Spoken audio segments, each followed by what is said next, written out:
Ito nga, hindi ko naman intensyon na anti-administration yung hearing. As a matter of fact, kung maaalala ninyo, halos lahat ng testigo galing gobyerno. Hindi ko naman alam yung mga sagot nila. Kaya nga ako nagtatanong kasi hindi ko alam yung sagot. Malay ko ba kung anong sasagutin nila? Nung hindi sila magkasundo at hindi tumutugma yung mga sagot nila, hindi maganda yung itsura ng pamahalaan. Nagalit yata sa akin na nabunyag yun sa aking hearing.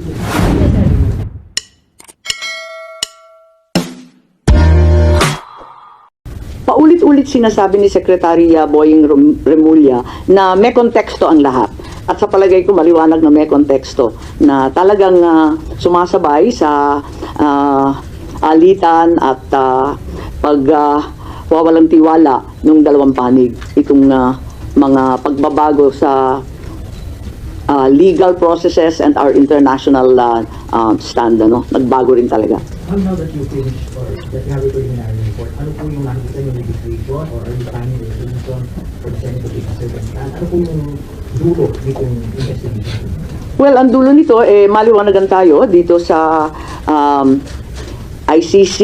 Yung iba nagsasabi na baka dapat ibalik na naman sa NBI at wag daw sa Philippine Center for Transnational Crime ang ugnayan sa Interpol. So may mga recommendations in policy, yun naman talaga ang ating pakay in aid of legislation. At alam din natin na hindi pa tapos to kasi may mga warrant pa na ilalabas. Alam natin na may 5 nang narinig tayo na laman nung ikalawang warrant na mula sa ICC. Kung tama ba ang proseso, or kung hindi tama ang proseso, hindi na dapat maulit. So, importante yon.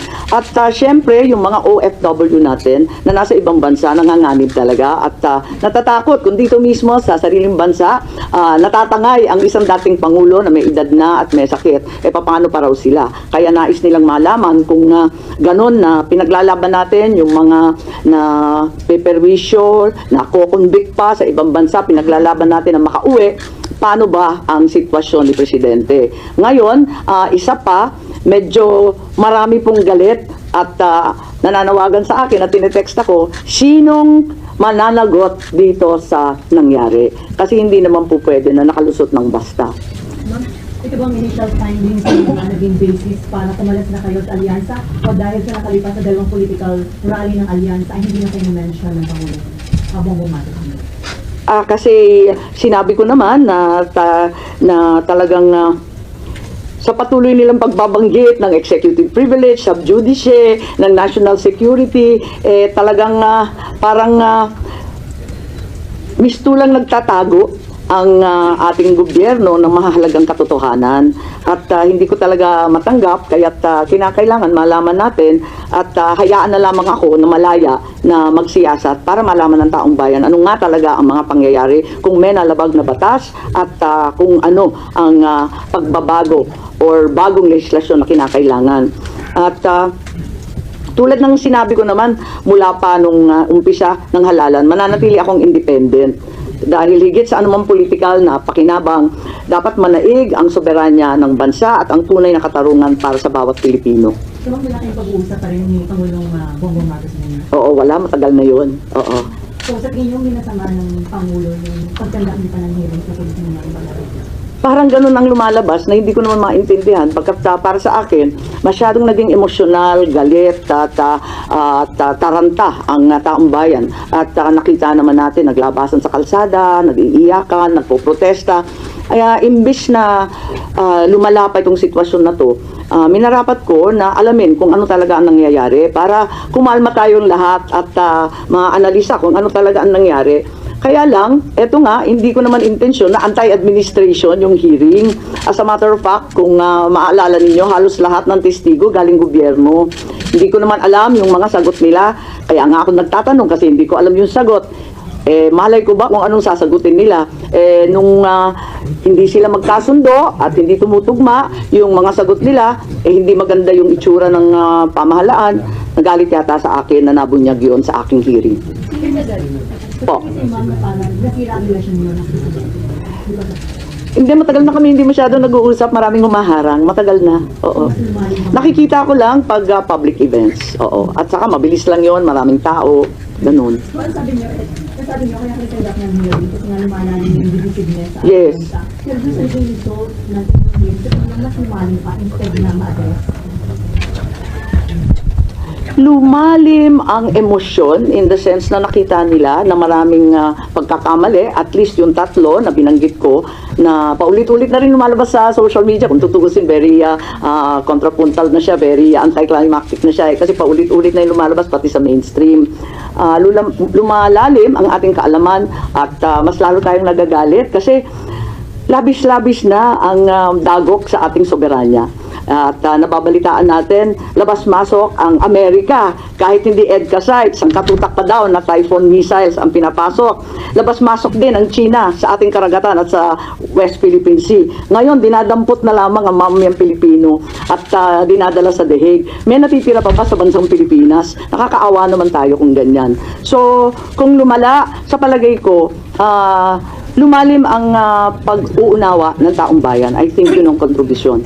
Kasi maski pro Duterte, pro Marcos, hindi na naging partisan, parang lahat medyo nagkaliwanag ng kaunti kahit papano. Sino yung sinasabi niyo parang nagalit yata sa inyo nung hearing? Is it President? Yes. And you confirm this by, or you just feel it because you're registered? Hindi kasi nung umpisa, sabi nila, hindi na daw makikilahok yung gobyerno. Pagkatapos noon, ang dami-dami ng testigo. Sabi ko, okay na. Ang dami-dami, nagpapadagdag pa nga sila ng pangalan, nagpadagdag pa nga sila ng upuan, kinapos pa nga tayo ng pagkain. Ang dain nila, 3 kwarto tayo, di ba? Tapos, akala ko, prepared na prepared. Sabi ko, ayos to. Nagulat naman ako nung nagalit na nga kasi nga, siguro, hindi nagkakasundo. Yung mga sagot, hindi tumutugma. Hindi ko nakasalanan yun. Malay ko ba kung anong isasagot nila? Ngayon, paano nagalit? Kasi, alanganin na ako, hindi ako napunta. Gusto ko pa naman, over-prepared na nga ako pumunta doon sa Tacloban rally. Hindi ako pumunta. Tapos, mabuti na lang pala hindi ako pumunta at hindi na ako binanggit. Kaya ako nalaman. Ma'am, sa Cavite, hindi na ka lang magbibigay. Sa Tacloban ang nabanggit pa. Nabanggit pa. Ganun. Mali. O di, So, bang aatin po po sa Tacloban? nabanggit pa mo? Ay, ganun. Hindi ko na maalala. Sa totoo lang, hindi ko masyadong tinututukan yung kampanya. Nandito ako sa investigasyon. Parang naisang tabi na, nakatutok talaga ako dito para malaman kung ano pa. Ma'am, yung hindi pagbanggit ng Pangulo sa inyo last campaign sa Vita Galina, you take it as mukhang masama loob sa inyo? Yeah, okay lang. Walang problema. Kasi nga sabi ko, nakatutok naman ako dito. Hindi naman na eleksyon, kampanya, politika ang pinaka-importante. Nangingibabaw sa akin itong mga dagok sa ating kalayaan, sa ating soberanya. Hindi ko kaya to eh. Talagang ipaglalaban ko yan eh. Yung pag hindi yung hindi binanggit, pagkatapos sabi 11 na lamang ang kanilang kandidato, wag na tayo magpahirapan ng katawan. Sabi ko, kakalas na muna ako kung nahihirapan kayo. Mas madali naman ganun, okay lang sa akin, walang problema. May offer ba ang PDP laban na para i-adapt kayo? Ang sabi may nag-aampon, hindi ko masyadong pinapansin kinakarir namin to eh. Naduling-duling na nga kami kagabi eh. Just in case open kayo, ma'am, sakali i-adapt kayo ang PDP. Alam niyo maganda naman yung libre, di ba? Yung malaya. So, mula sa poll, sinabi ko, independent ako. Pero yun nga, doon sa Lawag, syempre, yung anak ko nagmamaktol, bakit hindi ako pupunta? Di pumunta ako, ganun. Tapos may mga kaibigan, pumupunta. Noong ba naman hindi naman ako present sa lahat ng lugar. Oo. Sa Carmen Davao, absent ako doon. Ayun. Tsaka sa Dumaguete yata, ewan ko, saan ko ba hindi masyadong pinuntahan. Pero wala natin pag-usap right now, sir, paano mag-offer mo? Wala naman. Siguro, nabunutan rin sila ng tinik na sabi ko, kakalas na lang ako para simple at klaro. Parang maliwanag na maliwanag. Kung balik ko na po kay former President Duterte, is it your conclusion as chairperson of the Foreign Relations Committee that what happened was extraordinary division? Hindi pa tayo maabot doon. Yung binasa ko 3 pa lang, preliminary finding pa lang to, na talagang walang obligasyon ang Pilipinas na i-aresto si dating Pangulo, na yung ating pamahalaan ang determinado na lumahok dun sa pag-aresto ni Presidente Duterte at ikatlo na nalabag ang ilang karapatan ni Presidente Duterte sa ilalim ng Saligang Batas ng Pilipinas. Amang hindi totoong biglang pinagkanuhan siya. Yun natin yung At tinitignan pa namin yung dates kung kailan nag-umpisa kasi walang kaliwanagan. At paiba-iba nga yung version. May lumabas nga na nagulat din ako yung March 12 lang yung DOJ kung bakit ganun. Tapos na ang lahat, tsaka lang pala natanggap ng DOJ. Magkasino yung kay ni Vice President Sara na but that's extraordinary rendition. So, mamaliman ito yung grounds for you to consider that extraordinary. Wala pa kami dun eh. Inaalam pa lang natin kasi nga preliminary pa lang to. Tinitignan ko pa lang. Dahil ang taas pala ng interest eh, di ko akalain na ganun kadaming manunood. Ano? Tanong ko lang po, ano? Ayaw niyo bang panalo? Bakit kayo makakala sa administration at system? Oo nga, sabi nga, suicide bomber nga daw ako eh. Parang lagi na pinagmamalaki yung kanilang machinery. So why do this now? Because it's more important to me, may bagay na mas mahalaga sa politika, may bagay na mas mahalaga kaysa sa kampanya at panalo. Anong ibig sabihin ng senador na walang bansa? May kahulugan ba yun? Pero hindi yung indication na mas matimbang ang mga Duterte kaysa Marcos hindi. Palagay ko, lampas-lampas na to sa Duterte at Marcos. Ang pinag-uusapan na dito, yung soberanya ng ating bansa. But according Mabigat na to eh. Ibang usapan na to. Kung ano-ano nang nagdagok ang nangyayari. Eto nga, yung mga EDCA sites, yung mga Typhoon missiles, yung sangkatutak na banggaan, puno dyan sa West Philippine Sea. Ano lang matitira sa atin? Pati yung mamamayan, dinadampot na lamang at naging probinsya na tayo ng dahig. Nung sabi ni Senate President Escudero, hindi daw na-compromise yung sovereignty ng bansa dun sa pag-arrest o pag-surrender kay Digong sa ICC. Kasi sabi niya, under existing laws, yung daw mga akusado ng crimes against humanity ay pwede talaga i-reklamo sa ICC. And then, Pilipino at hindi dayuhan yung nagpano kaso sa ICC. And then, wala pa rin daw kaso dito si Duterte. So, walang local court ang naagawan ng jurisdiction dun sa pag-surrender kay Duterte sa ICC. Wala rito si Senate President Cheese, hindi ako makikipagdebate na wala siya. But hindi din kayo na na-compromise yung sovereignty. Yes, very clearly. So, yung sabi nyo, may mas mahalaga kaysa sa kampanya at panalo. So, you're willing na matalo dahil sa pakikipaglaban nyo dito sa ICC arrest ni Pangulo? Hindi naman ako matatalo. May kandidato bang matatalo? Siyempre, lahat ng kandidato naniniwalang mananalo. Mas maraming Pilipinong nakikinig sa katotohanan kaysa sa kabulastugan. Kaya naninindigan ako na kinakailangan ipaglaban at tayuan. Ang mali ay mali, ang tama ay tama, ang batas ay dapat mangibabaw sa lahat. But you admit, ma'am, or do you feel na naapektuhan yung kandidatura nyo dahil sa Baliktad yata. Ramdam ko baliktad. ano pong ramdam nyo? Kasi maraming tao na hindi naman masasabing pro-Duterte, hindi naman sasabihin na anti-Marcos, na nagalit sa pangyayari. And you feel that will help your candidacy, ma'am? Hindi ako nag-imbestiga para mangampanya, para sumikat. Labis-labis na nga yung sikat namin. Yung apelido ko nakakasintak eh. So you will not make it part of your campaign messaging or magiging campaign issue before ito for RNC? Hindi naman ako nag-imbestiga para magpasikat or ma-endorso or maging bahagi ng ibang partido. Nag-imbestiga ako para malaman kung ano talaga ang nangyari at kung talagang nasunod ang batas ng Pilipinas, kung talagang kaya natin tayuan ang ating soberanya at kalayaan. So may nakikita ba kayo super kung sino yung dapat na nagot and anong violation? Yun nga, ang tinatanong ng lahat, sino daw kakasuhan. At yun pa, ang inaalam natin. Kaya nga, maraming nagsasabi, bitin, dapat magka-second hearing. Sabi ko, basta makaproduce tayo ng testigo. Kasi kung hindi naman malaman at makatotohanan, ano nang uusapan natin. Maraming lihim. Ang maliwanag, malabo. Yun talaga, napakaliwanag sa lahat na ito. Maraming kinukuble, maraming pinagtatakpan, maraming hindi totoo, at marami tayong dapat siyasapin. But sa ganung level, ma'am, ng usapin, paano po yun? Cabinet Secretary level po ba yung dapat managot? Ano po yun? Hindi ko alam. Tulad ninyo, alam ko lang ang report ko, at sa ngayon, hindi ko maliwanag talaga. Ang daming loose ends, ang daming butas, ang daming malabo. Ano pa kung lalaman din ng second hearing po? If you get witnesses, then what will... Well, unang-una, magkaliwanagan dun sa sinasabi na international law, hindi naman pangkaraniwang practice yan, hindi naman araw-araw na yan ang pinapractice ng abogado. Kinakailangan siguro yung ex-justice, yung mga framers ng konstitusyon, ang dating mga mambabatas. Hindi ko alam, or else yung mga expert din sa international law. Pagkatapos nun, yung iba pa. Maraming nagsusulat di ba? Pero pag nabasa mo yung pahayagan, parang hindi naman sila neutral, parang lahat may panig. Iniiwasan natin yon hanggat kaya. Pagkatapos noon, yun nga, so yung katulad ng sinabi ko kanina, yung mga OFW, gusto malaman kung talagang maipagtatanggol ba natin sila. Eto na nga, dito sa Pilipinas, paano pa daw sila nagkakayod at naghahanap buhay sa ibang bansa. Kayang-kaya silang kunin. At saka yung mga nakakulong, makakauwi pa daw sila. Paano ba? Tapos, yun nga, sino mananagot. Maraming tanong pa rin talaga.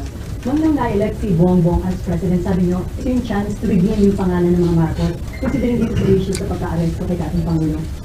Naririnig ko na. O sige mo naririnig sa Well, nangihinayang ako, hindi lamang para sa pamilya namin, kundi para sa ating kasaysayan, no? Kasi nagumpisa sa amin nung EDSA, pagkatapos noon, di ba, nakulong din si Presidente Erap, si Presidente GMA, nahinto lang kay Presidente Duterte, eto na naman, na-aresto na naman. Umpisa na naman ba natin itong siklo ng paghihiganti, ng balikan, kapag wala ka na sa kapangyarihan, babanatan. Parang ako'y naaawa sa Pilipinas. Kung ganito na lang tayo, paano pa tayo uunlad? But you're still hoping na matapos ni Bongbong Marcos yung kanyang term ng maayos. Siyempre, oo. Pero ang dami ng problema talaga. Pero yung banatan mo sinasabi, di ba nagsimula yung banat galing sa dating presidente kasi started yung nasa timeline din yun ang sinimulan ng banatan si Pangulong Bongbong Marcos. Tignan natin ng maigi kasi naaalala ko, andito ba yung kodigo? Meron rin kasi nag-umpisa yung kay VP Sara. Kasi nag-umpisa yung kay VP Sara noong July 2023. Hindi ako abogado ni VP ha, pero tinitignan ko lang yung date, nandyan sa timeline. Can we please go to 5 July 2023? Ngayon, parang nag-umpisa, doon nag-umpisa sa July, nung umarap sa Kongreso. At yung confidential fund na dinidikdik, uminit ng September, October, ayun. At parang tulad ng sino mang ama, nagalit na siguro si Presidente Duterte. At nung 28 January 2024, ayun na. Nagwawala na siya sa Davao. Matignan ninyo yung mga date na. Kaya nga ako naglagay ng timeline. Sabi nga nila, dapat yung timeline, yung mga legal lang. Pero hindi natin maiiwasan na may kinalaman to sa mga pangyayari dito sa Pilipinas. Yung ating timeline ang magsasabi kung sino talaga ang nauna. Tulungan na lang ninyo ako na dagdagan pa to, i-fill in the blanks at buuhin. Yes. Do you fear na yung nangyari din natin Pangulong Duterte, posibleng mangyari din sa pamilya nyo na ma-ICC din kayo once you're not in power anymore? Kasi nangyari sa dating presidente. Yun na nga ang sinasabi ko na nakakahiya itong nangyari. Apakalungkot natin bilang Pilipino para tayong failed state. Hindi naman siguro, andyan pa rin ang ating mga husgado, magagaling ang ating huwes at abogado. Bakit naman tayo nauwi sa ganito? At tulad ng sinabi mo, kung nangyari minsan, pwedeng maulit. Do you fear, you worry na baka nangyari din sa inyo, ma'am? O hindi na Pangulo yung kapatid niyo? I think it's speculative. Fear is hard to express at this point. Ma'am, si JP may warning doon sa mga OFWs na kung daw makikinig doon sa panawagan zero remittance kasi pwede daw yung Congress i-cancel or suspend yung mga tax exemption o tax incentives na binibigay sa kanila. Nakita ko nga maintang ulo nila kay Johnny. At ako, nararamdaman ko ang paghihimutok ng ating mga OFW. Ramdam na ramdam ko. Kaya nga, mahalaga itong pagsisiyasat para una, malaman natin kung karapat-dapat ba ang nangyari kay Presidente Duterte at kung sakali maiuwi pa ba natin yan. Ikalawa, kung ano ang magagawa natin para sa mga OFW natin na napipinsala o di kaya na paghahatulan dun sa ibang bansa.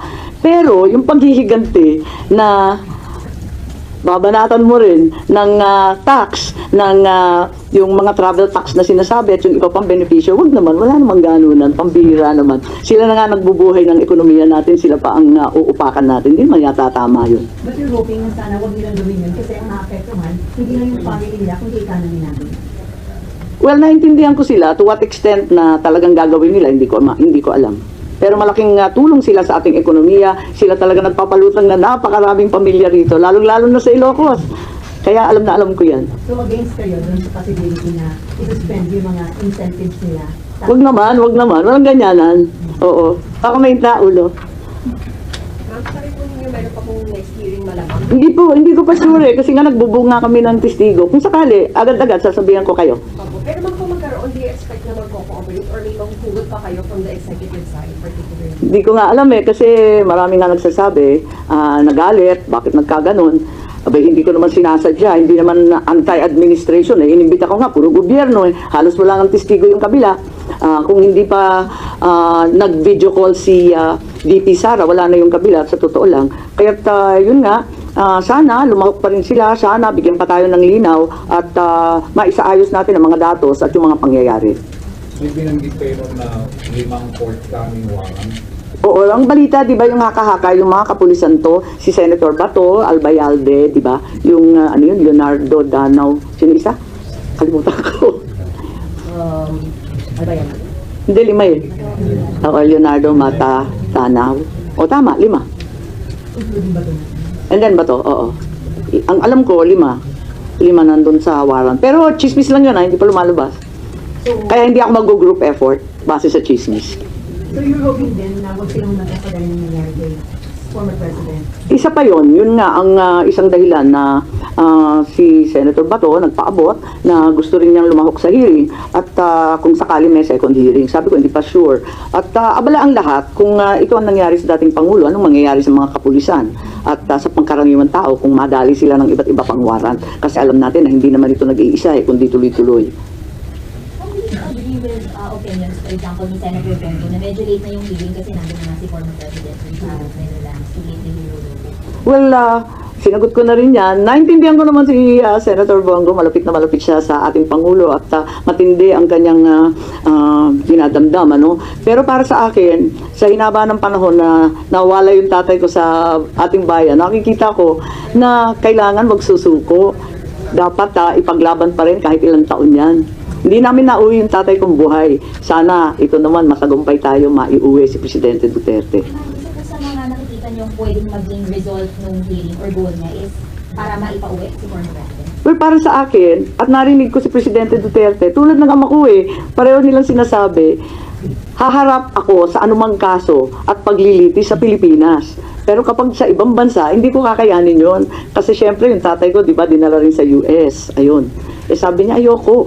Dapat sa Pilipinas, iuwi ninyo ako, haharapin ko yan. Ganun din ang sinasabi ni Presidente Duterte. Kaya daw niyang sagutin lahat yan, basta dito sa Pilipinas, sa husgadong Pilipino.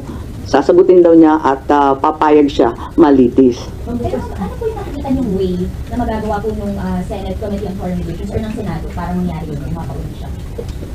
Hindi ako yung abogado niya So, ang nagagawa lang ng Senado in aid of legislation, oversight, kung ginampanan ba ng lahat ng ahensya ang trabaho nila, lahat ng tungkulin ba, ang karapatan pang tao ba na ibigay, lahat yun. At kung kinakailangan, papalitan pa natin ang sistema ng ICC, Interpol, ng Philippine Transnational Crime, at saka nung RA 9851, yung extradition treaty na pagkaluma-luma, sinulat pa ng tatay ko. Maraming batas kasi na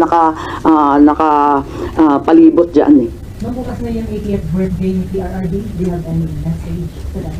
Pero syempre, happy birthday. Matindi rin yung umabot sa 80 years old at sana makauwi na siya. At higit sa lahat, syempre, gusto kong pumunta sa The Hague. Kung papayagan ako, dadaling ko yung cheque na 10,000 pesos. Kasi expanded centenarians, qualified na siya. 80 anyos na. From your own pocket? Hindi, biro lang. Wala lang. Kasi di ba ako nagpasa ng bill na yon, kaya nagbibiro ako, pwede na pala ito. But you have plans of going to the Hague? No. Wala. Sabi naman ni Presidente Duterte, wag na kayong pupunta rito kung hindi rin nyo balak ako samahan sa loob ng cell. Tama. May urgency talaga kasi alam nga natin, may second, may third warrant pa raw. Kaya kinakailangan mabunyag na lahat ng pagkakamali at pag nakailanman maulit. At kung kinakailangan palitan yung polisiya, yung batas, tignan na natin at magkasundo tayo para maiwas to. Ma'am, do you think yung ICC na gamit na political tool against yung together? Naku, mahirap pa mag-conclude ng ganun. Pero kayo na ang humatol. Pero yung mga cases sir, na isa yun, during the time pa ni Duterte. Sorry?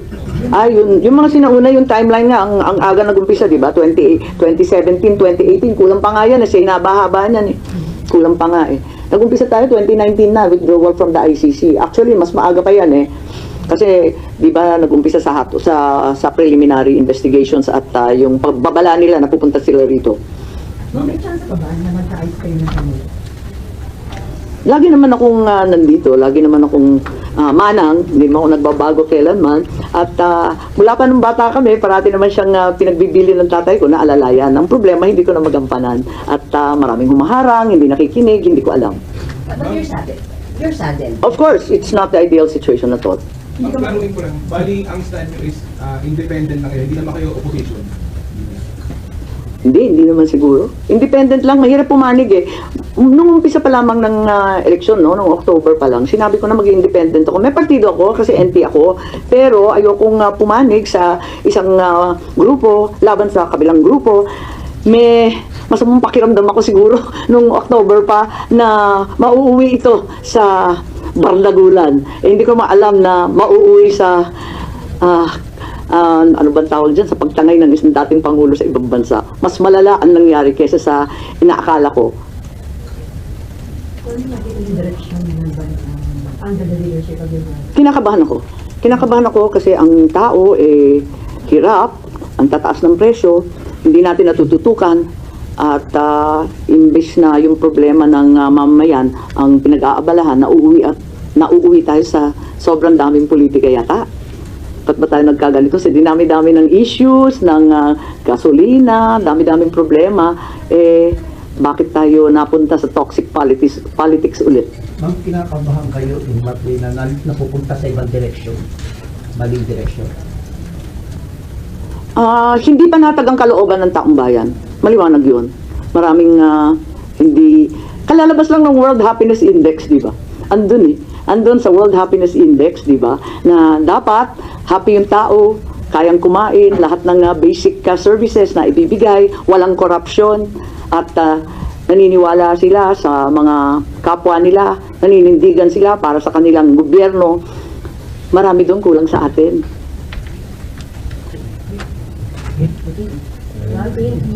Mahingi kami ng ganito. Oo nga eh. Ang amin na lang. Pero, may kopya, no? I think you have copies. Yeah, ha? You have the back? Okay.